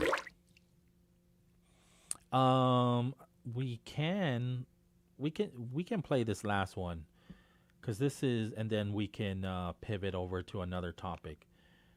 The last one that I wanted to play is from a retired DOE employee, Doris Bukikosa. Right, and so she shared that maybe when it does come to the board, keep it elected, but add some qualifications to it. I'm not necessarily opposed to that. In order to run for AG, you got to be a lawyer, right? In order to be in the Guam Education Board, maybe you got to be an educator. What does that look like? They can set those parameters. Does it mean 10 years as an educator? Does it mean just an educator? Does it mean you had to have taught at GDOE? I don't know, but that's another time for another discussion. But I'm not opposed to that, to create qualifications. Obviously, to be a superintendent, there were qualifications. I know the argument is, why did the board even elect the politician? Well, she qualified for the job, right? Well overqualified for that. She has a doctorate's degree, I believe, in education. Exactly. She was a teacher, I believe. Yeah. So, she happened to be, she is a politician. She happened to be Speaker of the legislature, but she wouldn't have been able to even get through as one of the finalists if she wasn't qualified. So, the Guam Education Board to run as in the Guam I mean, there's qualifications now that need to be met to be a senator, right? And so you can set those parameters however we so choose, or the legislature so chooses, and then there's a public hearing to say you like it or you don't like it. But let's just play this last one. This is again Doris Bukikosa, a retired GDOE employee. All right, here we go. Get that going. Board meetings.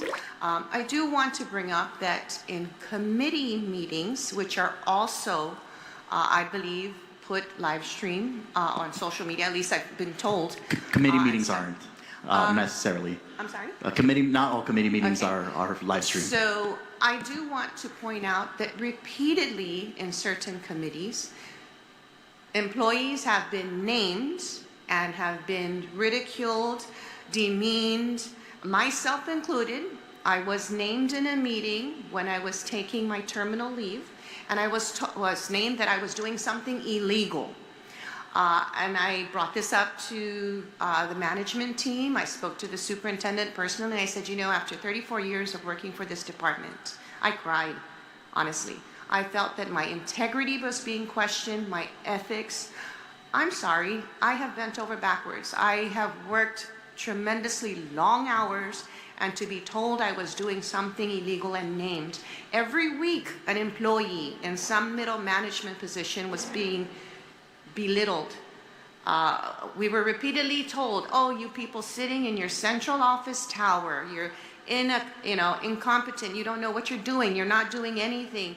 I'm sorry, those comments have been made repeatedly in the media, whether it be on social media, during meetings, committee meetings, in print media, and by board members, and I say not just one, I've heard it on a couple. If it's brought up to the board, I kind of felt it was just being swept under the rug and nothing was getting done. But I do have to commend during certain meetings when someone made some inappropriate comment, I would hear someone say, that is an operational issue and that is not our purview. I applaud those who have made those comments, but repeatedly, and this is like a norm, and that's why I continue to say those specific board members that make it a constant, this is their position, this is their attitude, and it's my responsibility as a board member to do this. No, it's not. We look to the board to be policy making. Interfering in operations and belittling employees from support staff to administrators is inappropriate. And those kind of actions should be addressed. And again, I really look to the board as I want individuals with some experience and expertise. And that's why I like that part of it. Dispensa, and that part I agree. And, that's why I'm not sure if we need to change the whole model. Maybe we need to make the qualifications, a little more stringent. Dispensa, Mr. Chair. Sidos Masi. And I see where Ms. Bukikosa is coming from, right? I mean, you work hard. I mean, my heart goes out to her, right? She works hard for 30-some years, and she gets ridiculed. Actually, that actually happened to me while I was in the legislature. Well, it didn't happen to me, but it happened in front of me. And there was a dispute between one of the superintendents and one of the boards, and one of that board member basically said, hey, you don't say anything because, you work for the board. And that superintendent was like, I don't work for you. Oh, I saw that video. That video is still circulating. Yeah, I don't work for you. He was a deputy. He was a deputy. Joe Sanchez said, listen, you don't need to talk to me like this. Yeah. I don't work for you. I work for GDOE. Mm-hmm. And so, so the intimidating factor by the board and everything, I can attest that, yes, it did. And belittling, yeah. I mean, for Christ's sake, he wasn't your lowest rank and file within the GDOE employees, right? This guy was up there, but still that board member felt like, I'm the board member, I got voted, and you know, be quiet. And so, I mean, I think the public also just needs to be educated as well. What is the role of the Guam Education Board? And they are not there to micromanage. They don't just get to walk into a school and say, fix that, fix that, fix that, fix this. They're a a policy board, nothing else. They have no bite. Right. They have no bite. So over 30 years, like Mr. Chargaloff has said, right, there have been instances where grievances were made for teachers and staff saying, you know, a board member showed up and then all of a sudden I moved to somewhere else. Exactly. What is that about? Dulak Taloni. Yeah, that guy was, you know, and it's only because, I mean, one, he's been there for a long time. I mean, during the time that I was in school. So, you know, and, you know, you want to talk about qualifications and all of that, you know, Mr. Chargaloff has it. He's been there for a long time. And you know, it's even surprising to see that he came out. And I think Ms. Bukikosa has some warrant, right? Because when she says, listen, if there are no parameters, if a board member has no qualifications, being an educator or whatnot, but they were voted in and then they can just make these decisions. And then me as somebody that has been at the Guam Department of Education either gets suspended because or moved or taken out of a division. That's not only not fair, it's just it's unethical. I see her point, and I do agree that they should have some qualifications, but when you're voting, right? You know, the Organic Act doesn't say you have to be qualified to run for an office, right? There are some 25 years old to be senator. Well, that's you know that's almost a given. Yeah, but anything else, you could run well, and then of course you know you pointed the AG being you have to be a lawyer, you know, but for a school board. I don't think so because but if they can change that part of the law, I think you'll be challenged. You know, it might be challenged in court for some odd reason. Well, I think if you just understand the role, and so the deputy superintendents and even the superintendent themselves can be like, you know, I'm taking my job seriously, and all these meetings are public record. So if just like in any job, when your boss is overstepping, you can make the complaint. And so the superintendent, I think, one of the qualifications or qualities of a good leader is to stand up for your staff. And so if you feel like your staff is being belittled by the board, who cares if they give you a bad grade? This is all on record. And the people will stand by you. I mean, I know some senators or just some public servants that really have the people backing them up because they watch them in action. And if you see something that is not quite right, or you say, with all due respect, just like Joe Sanchez did at that video that is still circulating today, you will get that respect. And was he removed? He surely was not. He was like, I'm out. Unfortunately, he didn't get the votes later because the board member that he was calling out is still on the board. We'll take the break. Yes. 3:40 in the afternoon. We'll take that break. Wave 105. More than radio, it's Guam's group chat, Wave 105. Join the conversation. Glimpses Media. Attention all 2026 graduates! Looking for the perfect spot to celebrate your big achievement? Chili's is the best place to be. Just show proof of graduation and enjoy a complimentary meal on us. Now through June 30th. It's our way of saying congrats. Some restrictions apply. Visit chilisguam.com/special promos for more details. Only at Chili's. Great food and memories happen here. celebrating America's 250th birthday. As a young boy, he enrolled in art classes. His teachers couldn't have dreamed that he would one day produce dozens of animated motion pictures, create one of the most beloved cartoon characters of all time, and build theme parks that would enchant children all over the world, and their parents too. I'd say human personalities in the body of a cartoon animal. Mickey used to talk something like this, kind of a falsetto. Walt Disney is an American success story, beyond compare, from Mickey Mouse to Snow White.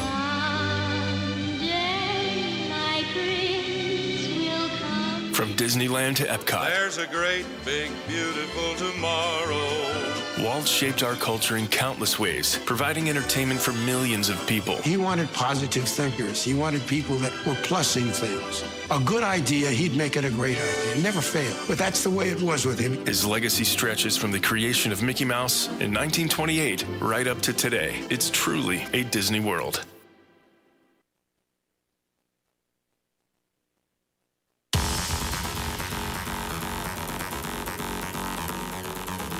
In the afternoon, and right about now, once again, we take a look at the roads of Guam, our first look at traffic for the day.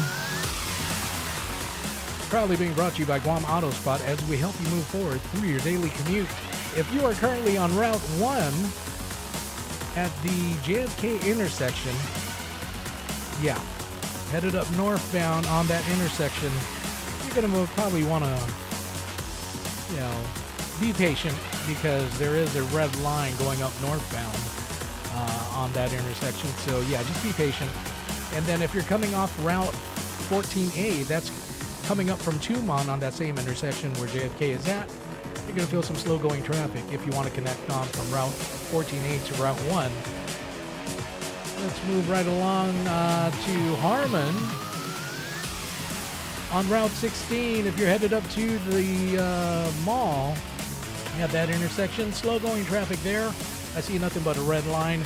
Also, southbound on that same intersection in Harmon on Route 16. Of course, that was your look at the roads of Guam, proudly being brought to you by Guam Auto Spot as we help you move forward.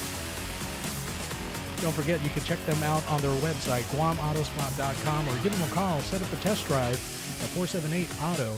Then take a short little break. When we come back, more of the bright side right after this.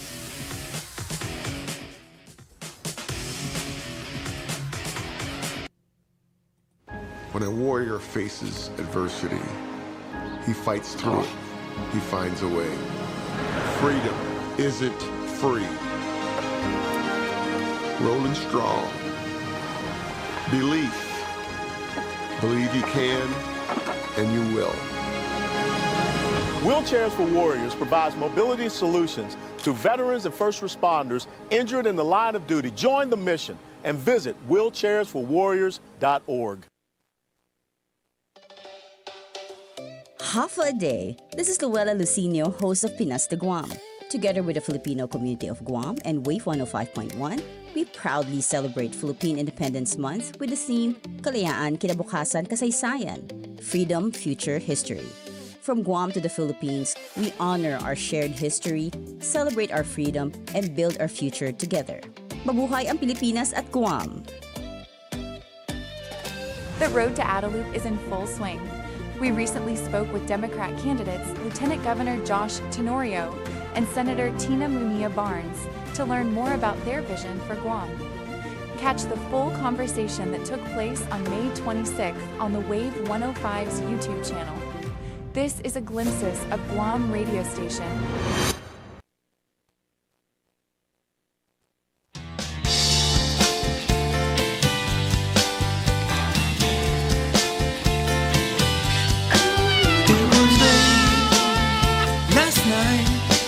I was feeling something wasn't right. There was not another soul in sight. Only you, only you. So we walked along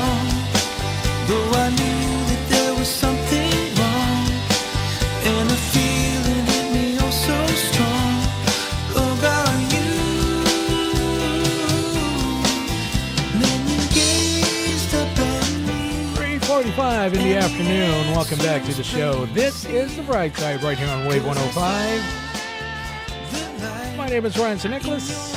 Let me introduce this gentleman right here, a man we all know and love, Mr. Pauly Suba. Buenas. Welcome back. Viva Lunes. Viva.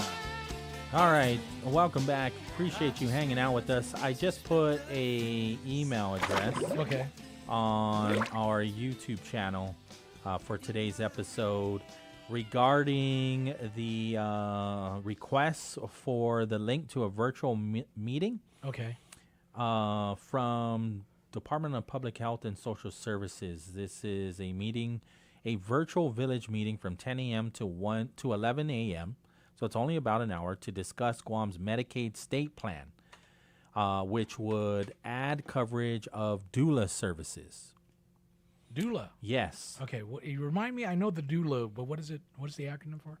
Oh, I don't think it's an acronym. I think that's what the service is, right? Mhm. It's to assist pregnancies, right? I don't think it's a, correct me if I'm wrong, I don't think that's an acronym.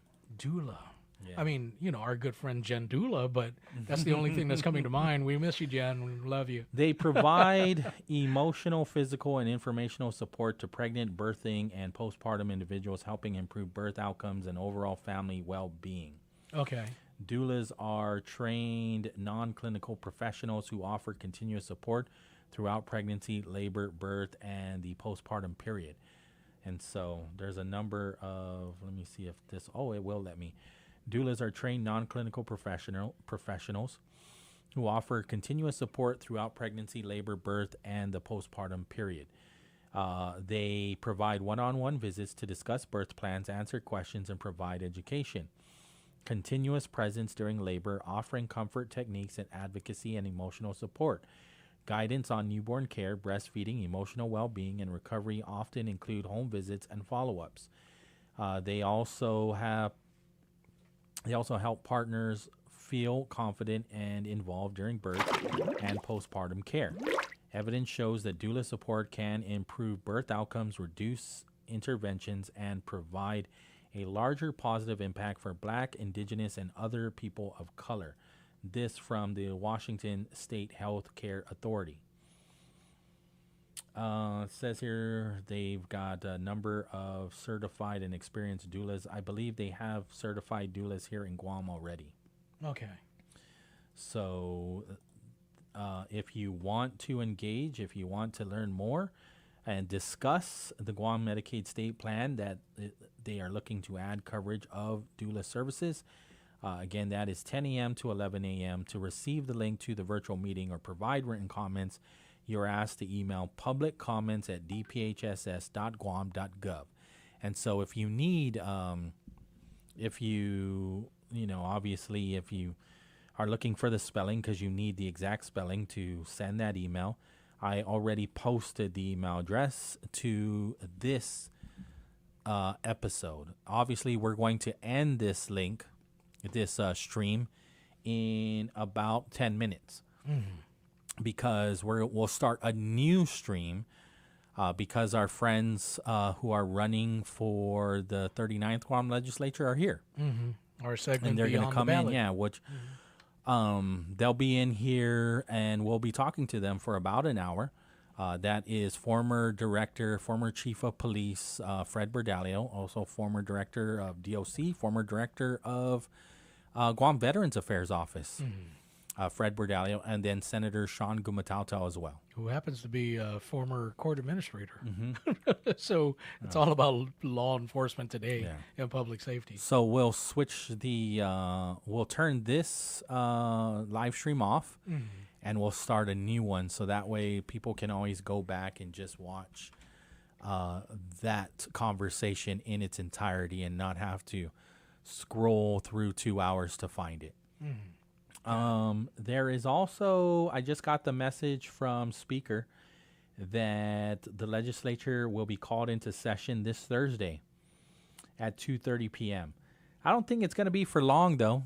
I think it's just going to be in and out. Here's the budget bill, and go look it over. And you have until the 8th to look it over because they will recess says, please be advised that the session will recess on July 2nd and is scheduled to be reconvened on July 8th at 9 a.m. Yeah, they have to like hurry it up because for the last 2 weeks of July, they want to focus on the primary. On pretty the much. primaries, yeah. Yeah. Yeah, and I believe the legislature is also being used as a polling site too, as well, for the residents in Agana. I'm not too sure. Yeah, Yeah. they I think there's Hagana has always been. Yeah. That's where they go for the past couple years now. Yeah, and I think there's only like probably about 100 residents. There's not very many. There's not many down there. Yeah, most of them live in Anigua. Yeah, pretty Right. much. Yeah. Let me see. There's something else that I wanted to share. There is this website. Where is it? There's a website that it's called the Territorial Review.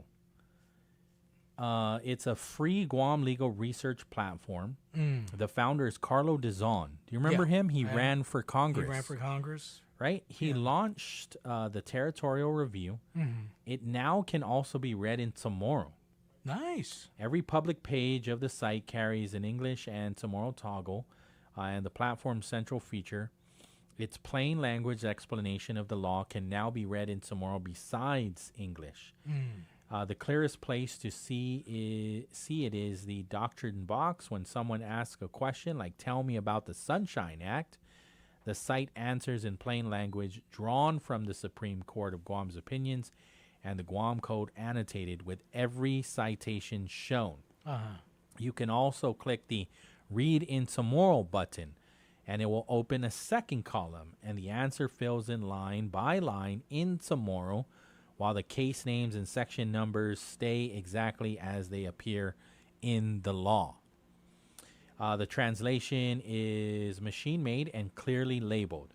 English stays the authoritative source, and Chamorro speakers are invited to suggest corrections so the readings improve over time. So if you want to check it out, it's territorialreview.org.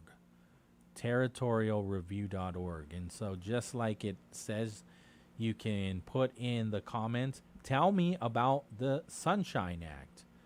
And then it will. It will tell you about the Sunshine Act. And then you can also click, well, explain it to me in Chamorro. And it will do that for you as well. Very nice.